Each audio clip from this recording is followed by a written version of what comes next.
Tony here. If you've been enjoying One Step Beyond, and especially if you enjoy the fact we don't have ads running through it, please consider dropping something in the tip jar. Think of when you encounter a busker. You like what you hear, you put some loose change in the hat, and you go about your day knowing that you're doing your own little part to encourage creativity. Just look for the Support This Show link on whatever app you're using to listen along, or visit supporter.acast.com/One Step Beyond. Thank you. And now, on with the show. Hey, you! And welcome to episode 26 of One Step Beyond, a show all about positively engaging with the world outside our door. My name is Tony Fletcher. I hope you all enjoyed episode 25, the anniversary episode as I called it, in which we revisited some of our previous conversations and caught up with some of our prior guests. For this episode, we're going to revisit India in the form of another short story I wrote about our travels backpacking around the world with then wife and then 11-year-old son in 2016 for 10.5 months. It's the third of these short stories to make this show, and this one is called You Do Not Need a Guide. It's been on my mind to read this short story for a while now, but I've been pushed to move it up the timeline of late because of the COVID crisis convulsing India at this very moment. You may have seen the TV images or still photographs of people rushing loved ones from hospital to hospital in search of oxygen, only for their father, mother, son, daughter, sister, brother, whoever it may be, to die in the backseat of a car after being turned away from one location after another due to a lack of beds and oxygen. You may have seen pictures of cricket grounds in public parks being turned into emergency crematoriums. And you may be wondering how a country that appeared to have COVID all but defeated as recently as January now has upwards of 350,000 new cases a day, where official death figures of 2,000 a day are considered perhaps only a tenth of the actual figure, given the number of people who don't have access to healthcare and who have likely been cremated before anyone can accurately ascertain their cause of death. Now, it would be easy for anyone who doesn't know India to figure that this is just what happens when the most populous country in the world catches a collective virus. And it's true that much of India is stricken by poverty, living on less than $2 a day, without access to advanced healthcare. But still, that is only a part of the picture, a part that is often sold to us, consciously or otherwise, by a mass media that still wants to convince us that India is, at best, a developing country. Truth is that India has history that puts a lot of the rest of the world to absolute shame. And it's full of incredibly intelligent, vivacious, friendly, gregarious, really lovely people who have demonstrated at home over the millennia and in other countries in more recent decades to be some of the smartest brains in science and medicine and technology and art and culture and sport and so many other areas besides. And large areas of the country are perfectly modern. New Yorkers and Londoners alike would weep in envy at the airport and the subway system in Kolkata, for example. This makes it ever more of a tragedy that the country did not learn by earlier mistakes made by the USA, the UK and other countries and opened right back up again at the end of this winter as suddenly as it had locked down in the first place, going ahead with a massive Hindu festival that brought millions of people together and also going ahead with the in-person campaigning on the election trail. I was actually in the state of West Bengal 5 years ago this month when the elections there were last taking place. These are state elections, by the way. I remember them well because the campaigning took over the town we were staying in, Kalimpong, and then literally took over the transportation so that we couldn't get out of there, commandeering every last jeep so that ballot boxes and election observers could be delivered to all the rural outposts. You see, unlike some other countries I could name, India actually wants people to vote. And it has laws maintaining that people must have a maximum distance to travel to a ballot box. And so the state elections, at least in West Bengal, are staggered across different parts of the state and for a week at a time. Sure, voting took a solid month in all, but 55 out of 66 million registered voters in that state cast a ballot, well over 80%. The same in Kerala at the other end of the country, where final turnout was 77% and where the Communist Party got the most votes, again. Kerala has a literacy rate of 96.2%, by the way. Draw whatever conclusions you want. The USA certainly learned how hard it is to hold an election in the middle of a pandemic. But India, in turn, had the tools to learn from the USA. It certainly has the bureaucracy. I would say it's probably the most bureaucratic country in the world, certainly the most bureaucratic I visited. And it could have reopened in stages, as other countries are doing. And if it doesn't have the health infrastructure most countries would aspire to, then all the more reason for national leaders to listen to the scientists and doctors and launch a massive vaccination program, rather than allow complacency and skepticism to hold vaccination numbers even now under a shockingly low 2%, when India is in fact the largest producer of vaccines in the world. It has the bureaucracy to issue mask mandates and to open the faucets of, quote, normality, but slowly. What it doesn't have is the ability to change people's habits overnight, and India is an incredibly tactile country where people are used to physical contact, to being in crowds, to living cheek by jowl. This is true certainly of Kolkata, which I'd say is the most fascinating city I've ever visited, a place I fell so much in love with that we used it as a base in northern India, staying at the same location in that city 4 times in all, as we travelled from there to different parts of the region of northeastern India and Nepal.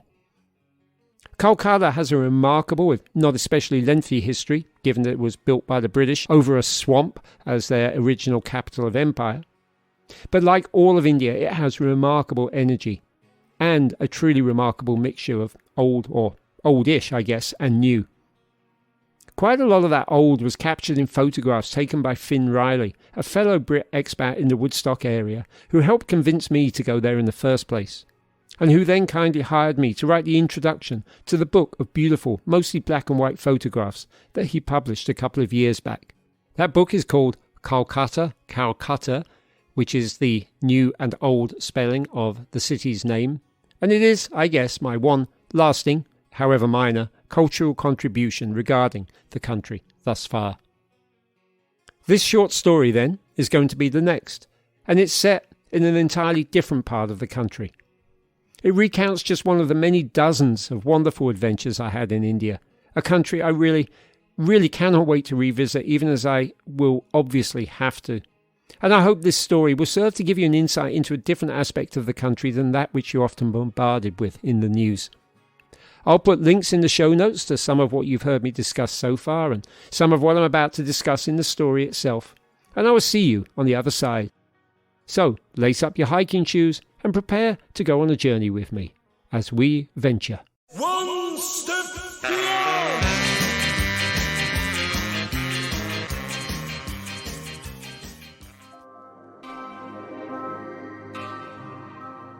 Without a guide, you'll still reach your destination. It just may not be the destination you were seeking.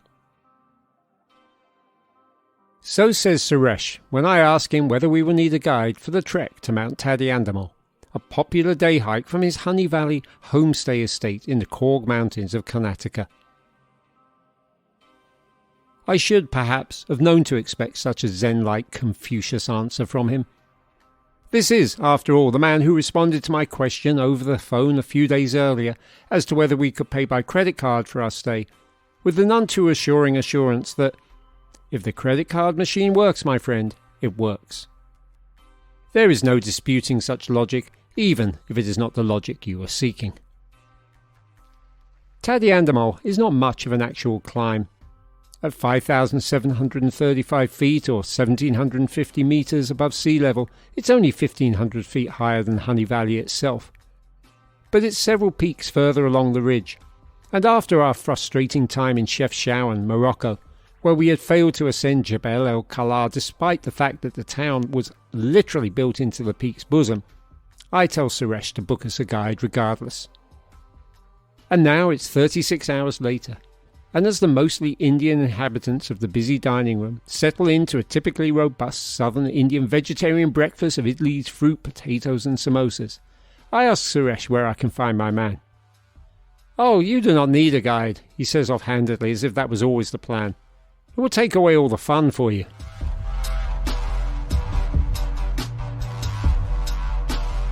It takes me a while, by which I mean much later into the day, to understand Suresh's refusal to honour his guest's request. Yesterday, Ostensibly our rest day at Honey Valley, I'd gone running, acclimatising myself to my surroundings as I like to do, and in the process I'd come across Suresh, going about his own daily perambulations, conveniently meeting him at the lone junction of the lightly wooded hillside, from which paths angled off in multiple different unmarked directions, one of them up the hill and on towards Tadiandamol. "You are fit, my friend," Suresh had beamed upon seeing me, as if he and I were members of a secret society. "And you are happy." "Always happy running trails in a new land," I responded. I asked about the swimming hole on his property. Was it worth seeking out? "The swimming hole is fine," he responded, "as long as you're not going there for the swimming." I headed there anyway. Suresh conveniently pointed me on the correct path. And he was right. It wasn't much for swimming, but the waterfall was delightful. I brought my son and wife there later in the day. Our brief encounter must have provided Suresh with the evidence he felt he needed to decide that my request for a guide was in fact unwarranted. "These people," he says now, this Saturday morning, gesturing across the dining hall to the large group of visitors from nearby Bangalore to the rest of the world, the tech capital of India, which is to the Korg Mountains what New York City is to the Catskills. "These people need a guide. Indians have forgotten how to walk. Everywhere they take a taxi, they take a bus, they take a train. They have no idea how to use their legs." By Indians, he is not, I figure, talking of the vast majority of the population, those who have no money at all, let alone any for taxis. He's talking of his homestay guests, this increasingly large, educated and financially comfortable middle class of Indians who don't walk anywhere anymore for the simple reason that they can afford not to. On its website, Suresh pitches Honey Valley, now largely converted to a coffee plantation, as a necessary escape from this lifestyle of mechanical and technological convenience. To live in harmony with nature is part of our culture, he states of the Korg people. And it is true. There is no television at Honey Valley, no modern conveniences, and even a request for no alcohol. Rather undone by the fact that Suresh sells beer on request nonetheless, and most of his guests seem to drink it regardless. Instead, there is great food, all of it vegetarian as customary in the southern half of India, comfortable rustic accommodation, and miles of flora, fauna, birds, animals, mountains, forest, and vast open spaces. So, I do appreciate that Suresh has faith in me. It's just that after our Chef Sharon debacle, I can only hope my wife and son share it.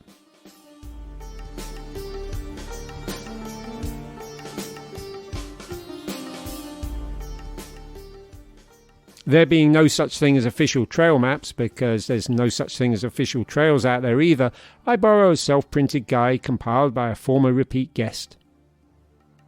It's well-meaning but extensive and complicated, demanding attention to landmarks like the second tree on the left, along with strange reassurances that if you find yourself in a forest of thorns, you're going the right way, indicating that Suresh's personality rubs off on his visitors.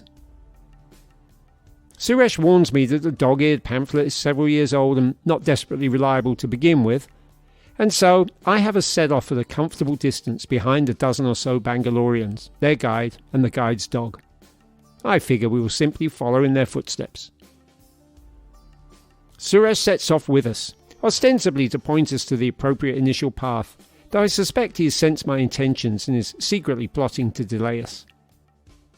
Sure enough, he leads us but leisurely up and over the initial hill, from which we can see Tadiandamol in the distance, several peaks away over a widely ranging topography, from barren hilltops to dense forestation, all of it under a moderately cloudy sky and a reasonable humid haze.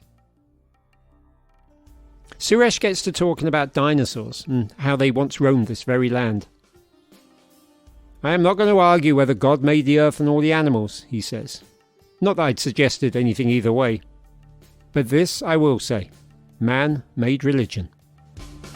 And with that final pearl of wisdom, he sets off back to base to check on the coffee beans roasting in the sun, and we set off in the opposite direction, towards the boisterous young Indians who, being young and boisterous, are full of energy and have already scaled the hill ahead. Noel is wearing my old Crystal Palace team shirt today and what we call a Lawrence of Arabia cap, one that protects the neck, and his waist pack has such a bulge that it appears to be carrying not just his packed lunch, but perhaps all of tomorrow's food too. I'm wearing a technical tee and, like Noel, a Lawrence of Arabia cap and shorts. Posey, as usual, is in long pants and a long-sleeve technical shirt, as if winter might roll in at any moment. The day initially unfolds mildly like the one on Jebel el-Kala, a continent, and a couple of months back. We know where the summit is, and we can even see it at times, but reaching it requires a navigation of multiple obstacles and hurdles. Still, unlike that day, no one emerges from behind a boulder to sell us weed. The temperature is manageable, and the walk involves undulation as opposed to a steep climb. Still, the Bangaloreans remain forever a hill ahead, leaving me increasingly reliant on the self-printed pamphlet. At one point we do find ourselves in a forest of, well, if not exactly thorns, then flowers whose buds insist on sticking to us. They don't sting, but attempts to brush the prickly fruits off our clothes only seem to embed them further. We're soon counting dozens on each other's butts alone.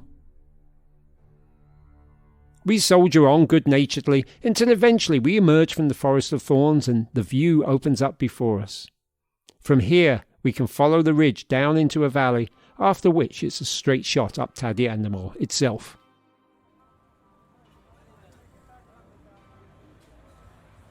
When we hit that valley, we find ourselves suddenly in foot traffic. All around us are Indians, many of them with the distinct skin colour and facial features that mark them as Korgs. Some are ascending alongside us full of smiles, others are descending already, no less effusive in their greetings. Several insist we stop where we are, at which they whip out their phone cameras, position themselves alongside us, hand off the camera to a partner, usually the female in the group, and pose for a picture alongside us white people, without as much as a request for our consent.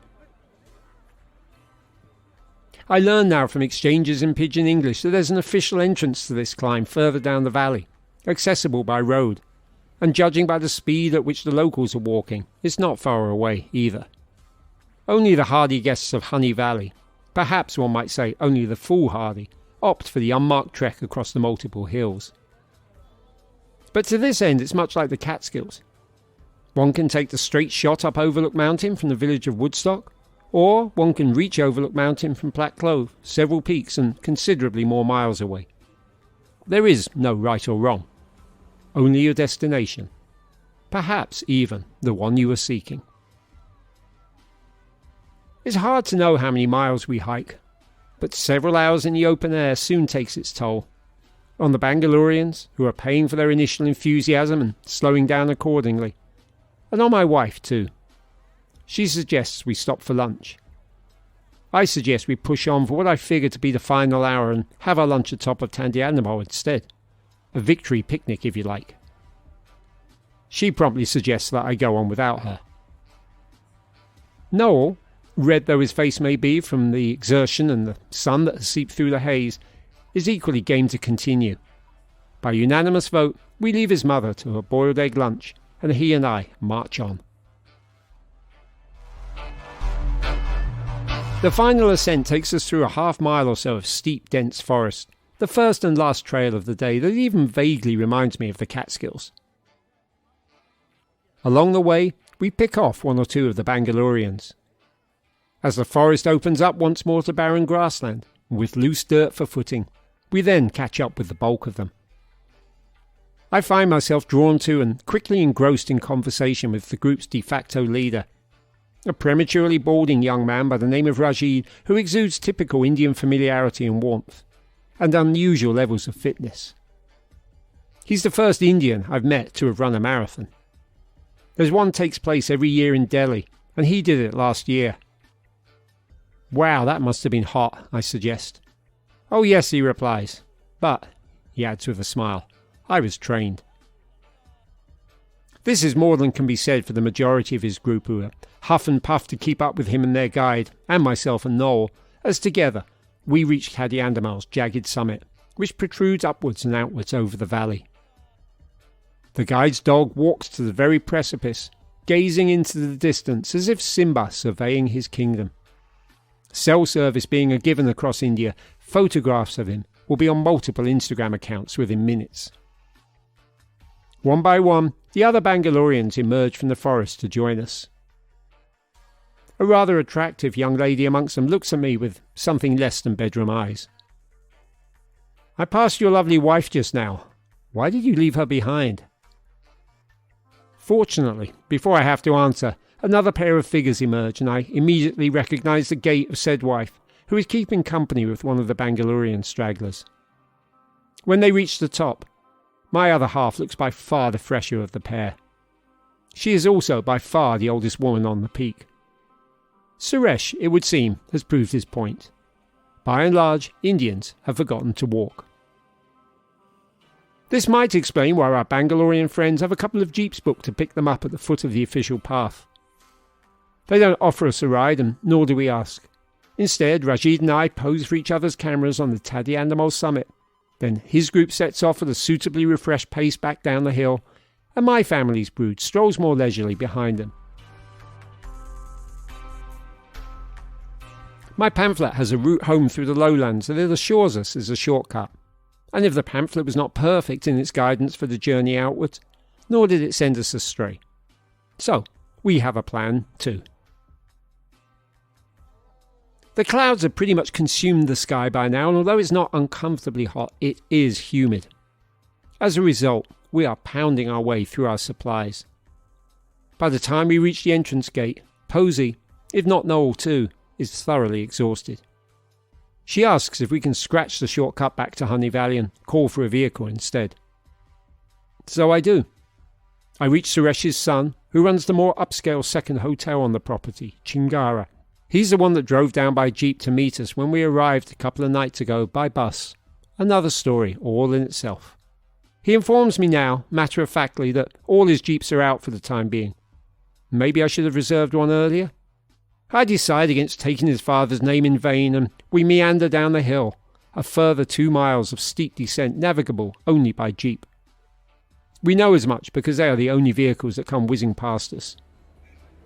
Posey sticks out her thumb every time she hears one, but none of them stop. It's an attractive walk though, with coffee, orange and cardamom plantations all around us. Other than being worn out, what's not to love about the day? Eventually we reach the village and the main road, where we find a car park full of waiting minivans and cars. I call Suresh's son again, and he tells me a vehicle will not be free for at least 40 minutes, maybe an hour. Posey, Noel and I confer. My pamphlet suggests it should be little more than an hour's walk back to Honey Valley via the rural shortcuts. We have food and water. Well, we still have some water. We've worked our way through our food rations, and Posey is unwilling to trust the local stalls and their fresh fruit and vegetables for reasons I can't fully comprehend. Without the clear prospect of an imminent ride, we make a decision to continue on foot. How bad can it be? 1 hour later, we find ourselves shouting at each other furiously from separate stepping stones in the middle of a densely wooded creek. We have walked down a couple of roads, doubled back on ourselves after realising we'd gone past our turning, finally followed one of the pamphlet's markers to a side road, spotted the entrance into some woods, crawled through a hole in a wire fence that was, with bizarre accuracy, actually included in the pamphlet's instructions, hole and all, ducked into the woods and followed our way along the side of a small creek, which we now only have to cross, so the pamphlet assures us, to gain access to the rice fields on the other side. And then all we need to do is cross those paddy fields and a couple more beyond to find ourselves back at Honey Valley. The pamphlet makes it sound easy. I am not so sure. For one thing, there is fencing in every direction on the far side of the creek. I know as much because I have just returned from performing reconnaissance.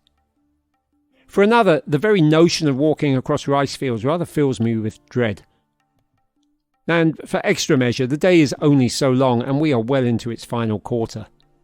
I can envision us 2 hours from now, knee-deep in rice and mud, the sun long having set, our phone batteries dead or drowned, our waste packs and backpacks emptied of food and water, and Suresh, to the extent he may be noticing our absence in the dining hall at all, no doubt putting it down to our having found another destination. Guys, I say, hopping back to my designated stepping stone, it's time to admit defeat. We're not doing this. Let's head back to the main road and call for a jeep. We'll just have to wait it out. A part of me, admittedly not the most humble part, hopes to receive some gratitude for recognising the danger and cutting our losses. Instead, my wife starts crying. Exhaustion overtook her a while back. It's just run headlong into frustration, and thirst and hunger have decided to add themselves to the mix too. Noel looks at her, looks at me, seems to recall that he abandoned his mother on the final ascent to the Tadiandamol peak and that maybe he should even things out, and starts crying too. I quite fancy joining them, to be honest. Instead, I endure the inevitable. If only we'd insisted Suresh's son send a jeep an hour ago, we'd have been home by now, in silence. They are right. Which does not mean we were wrong to push on. It just means we're smart enough to turn back. We finally find our way to the main road, the others drying their tears of frustration along the way.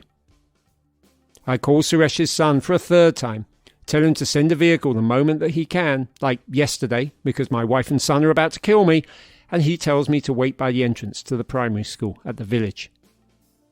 We trudge back up the hill to the school, and Posey and Noel sit themselves by the front entrance.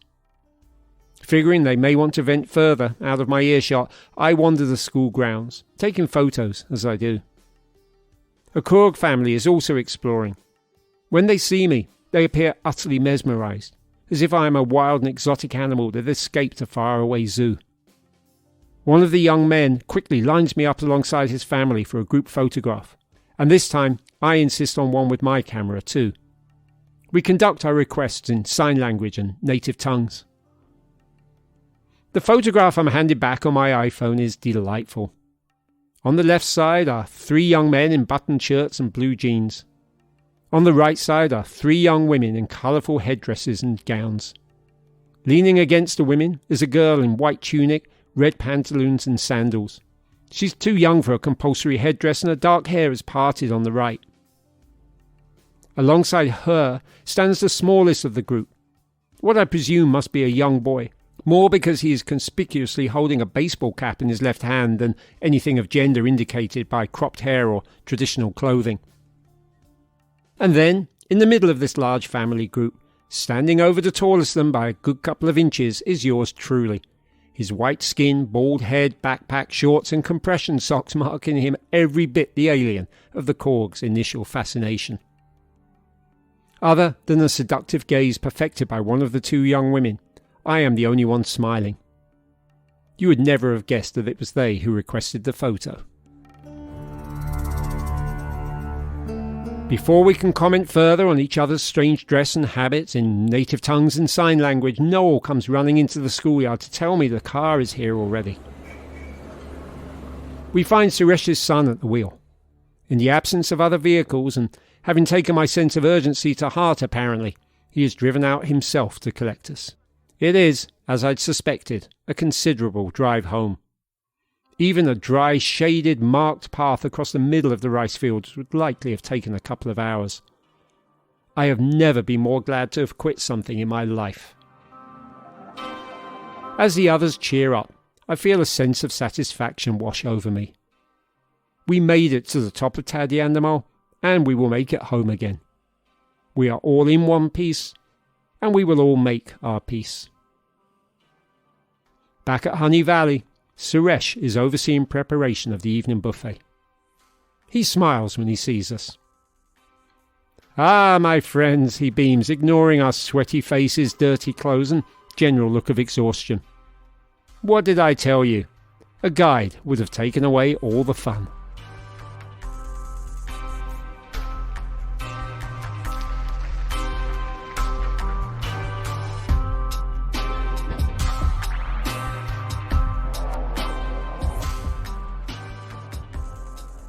You Don't Need a Guide was written and read by Tony Fletcher.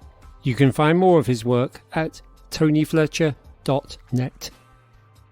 The music underlying this story was Deep Karnataka by Dabraja, Night in India by Shamil Elvenheim, and Little India by Les Cartes Postales, all downloaded from the Free Music Archive and used via a Creative Commons license. If you enjoyed this short travel story, look for others on previous episodes of One Step Beyond.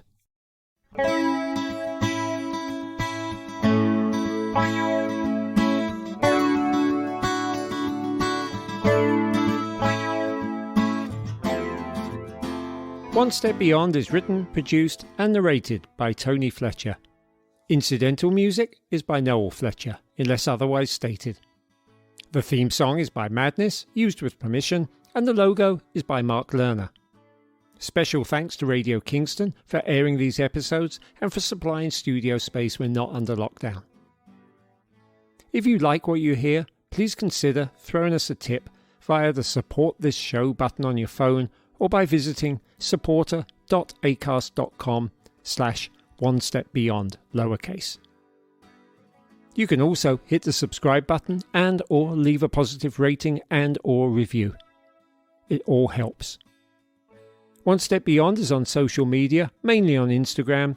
Just search One Step Beyond with Tony Fletcher there or on Facebook and Twitter and we should come up straight away. To subscribe to a newsletter, to reach out via email, and especially if you're interested in sponsorship opportunities, the address is onestepbeyond@ijamming.net. One Step Beyond is available on just about every podcast platform known to man, and most likely a few that have yet to be discovered. Until next time, stay safe, stay healthy, and stay active.